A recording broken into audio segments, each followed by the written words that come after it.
10 parenting topics పైన 10 days videos అనేది నేను చేస్తున్నాను. Teenage love, family connections, parenting సపోర్టుతో ఉంటుంది. First day teenage love. మీ అమ్మాయి ఎవరినైనా ప్రేమిస్తే కొట్టడం, అరవడం, బ్లేమ్ చేయడం సొల్యూషన్ కాదు. ముందుగా ఒక విషయం అర్థం చేసుకోండి. ఆమె మీ దగ్గర తన ఫీలింగ్స్ని షేర్ చేసుకుందంటే ఆమె మీ మీద ట్రస్ట్ పెట్టుకుందని అర్థం. మీరు వెంటనే ఇది తప్పు, నీకేమీ తెలియదు, ఆ వ్యక్తిని మర్చిపో అని అరిస్తే ఆమె ప్రేమను మాత్రమే కాదు, మీతో ఉన్న కనెక్షన్ని దూరం చేసుకునే అవకాశం ఉంది. మీకు ఆ రిలేషన్షిప్ నచ్చకపోవచ్చు, మీకు కన్సర్న్స్ ఉండొచ్చు, అది కూడా మీరు చెప్పాలి. కానీ ఫస్ట్ కనెక్షన్, తర్వాత కన్వర్జేషన్ అండ్ దెన్ గైడెన్స్. మీ అమ్మాయికి ఇలా చెప్పండి, నీ ఫీలింగ్స్ని నేను జడ్జ్ చెయ్యను, కానీ నీ ఫ్యూచర్ గురించి మనం కలిసి ఆలోచిద్దాం.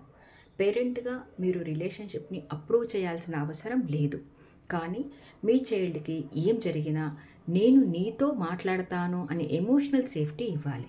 మీరు కూడా ఇలాంటి పేరెంటింగ్ బిలీఫ్ కనుక నమ్మితే కమెంట్ చేయండి. హాయ్, నేను మీ Alivelu Reddy, Telugu parenting coach from peaceful parenting hub. Happy mother, happy home. Thank you my dear parents. Follow my page for more parenting tips. Day 2 రేపు ఇంకొక వీడియోతో మనం కలుద్దాం. Thank you.